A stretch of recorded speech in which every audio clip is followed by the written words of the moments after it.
দিনটা ছিল বুধবার 12ই জানুয়ারি। আজকে এসেছিল আমার খুবই প্রিয় মানুষ, আমার দাদাই আর আমার নন্দন। তাদেরকে ছাড়া আমার একদমই চলে না। যখনই ওরা আসে আমার এত আনন্দ হয় যে ওদের সাথে কাটাতে কাটাতে কখন যে সময়গুলো পেরিয়ে যায় বুঝতেই পারি না।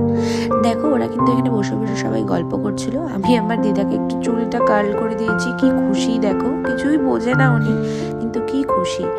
আর এদিকে আমার মা বলেছিল তোর হাতের ভেজ ডাল খেতে ওরা খুবই পছন্দ করে, তুই কিন্তু বানিয়ে রাখিস। আমি কিন্তু এখানে সেই মতো দেখো ভেজ ডাল আমার রেডি। আর আমাদের পাশের ফ্ল্যাটে একজন দিদি থাকে, তারই এটি ছেলে, ওর নাম তোজো। কি সুন্দর দেখো, ওর সাথে সবাই গল্প করতে করতে, আর ও কিন্তু খুব সুন্দর কথা বলতে পারে, খুবই ভালো ছেলে।